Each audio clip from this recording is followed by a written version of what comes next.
No. We'll do it live! Fuck it! Let's take a trip back to the year 1985. Ted Turner launched CNN with a brilliant premise of 24-hour news. CNN got off to a slow start, but by the end of the decade, the station was broadcasted in over 30 million homes. Shortly after, MSNBC and Fox News followed the trend.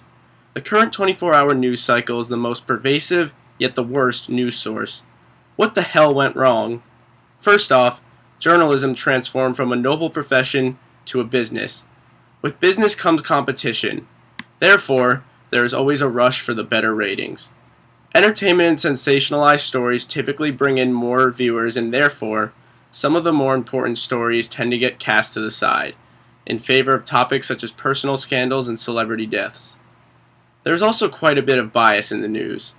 Fox News tends to lean toward the right, and MSNBC toward the left. Instead of getting professionals to debate the important issues, the stations will instead get two people with the exact same opinion to debate. Often, they end up screaming at each other over nothing. This is creating an increasingly hostile political discourse, and in the end, they are always preaching to the choir. That is probably why a recent poll found regular Fox News viewers to be less informed on current events than those who never watch television news. The three 24-hour news stations are no longer competing exclusively against themselves. They now have competition with the internet and social media. This puts pressure on the reporters to release more stories at a rapid-fire pace. When this happens, the victim is fact-checking. CNN has responded to social media with iReports, in which users can submit their own stories.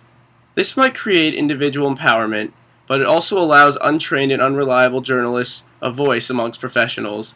The journalist is supposed to inform the viewer, and not the other way around. Wolf Blitzer, please, stop asking us what we think. A better news cycle would be one with less news. This would allow journalists more time to focus on stories and get more out of them. One will find the 6 o'clock news with Brian Williams surprisingly pleasant, and although PBS NewsHour sounds like a drag to watch, it is the most fair reporting you'll find on TV. Or better yet, we can start listening to people who aren't licensed journalists, but maybe they should be, comedians. More specifically, Jon Stewart and his correspondents on The Daily Show. Stewart understands that he is a comedian and not a journalist, yet he does a better job handling the news than the likes of Sean Hannity and Keith Olbermann.